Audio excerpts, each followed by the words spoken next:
গোবিন্দভোগ চালের পায়েস এইভাবে একবার বানিয়ে দেখুন, স্বাদ হবে দারুণ। নমস্কার বন্ধুরা, আমি পারমিতা। আমার রান্নাঘরে সকলকে স্বাগত জানাই। জন্মদিন বা অন্নপ্রাশন বা ঈশ্বরের ভোগ রান্নার সময়ও আমরা অনেকেই পায়েস বানিয়ে থাকি। আমাদের যে কোনো শুভ অনুষ্ঠানে পায়েস কিন্তু অবশ্যই বানানো হয়।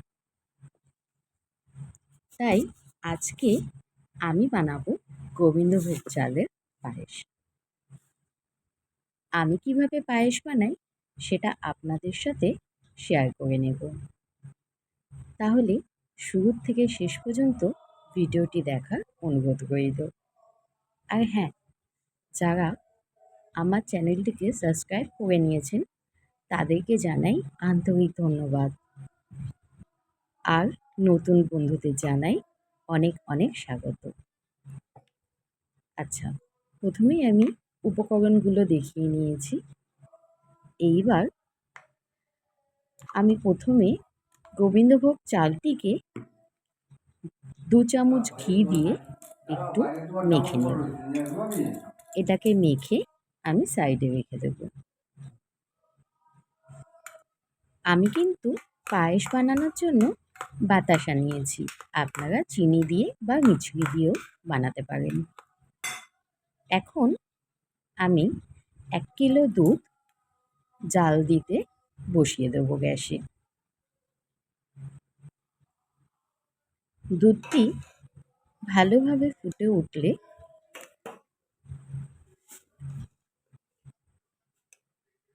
আমি এর মধ্যে সামান্য এলাচ থেতো করে দিয়ে দেব। এলাচটা প্রথম দিকে দিলে দুধের মধ্যে এর গন্ধটা সুন্দরভাবে মিশে যাবে। তারপর আমি দুধটা ভালোভাবে জাল দিতে থাকব। দুধটা খানিকটা ঘন হয়ে এলে তার মধ্যে আমি দিয়ে দেব ঘি দিয়ে মাখানো চালটা। আচ্ছা, আমি কিন্তু 1 কিলো দুধের জন্য 1 মুঠ চাল নিয়েছি।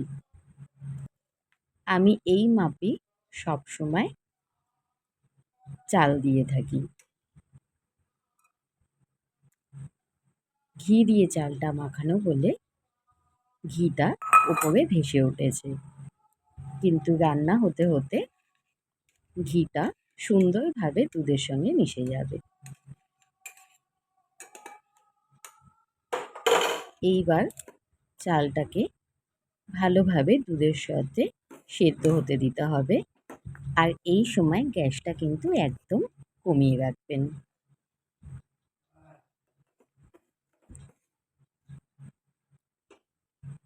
কম করে 15 মিনিট মতো চালটা সেদ্ধ হওয়ার পর সামান্য একটু দেখে নিতে পারেন চালটি নরম হয়েছে কিনা।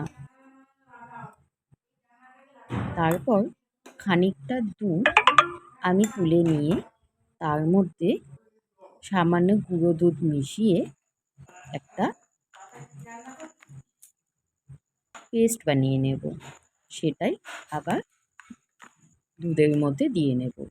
আমল দুধ দিলে পায়েসটা খেতে আরও সুস্বাদু হবে।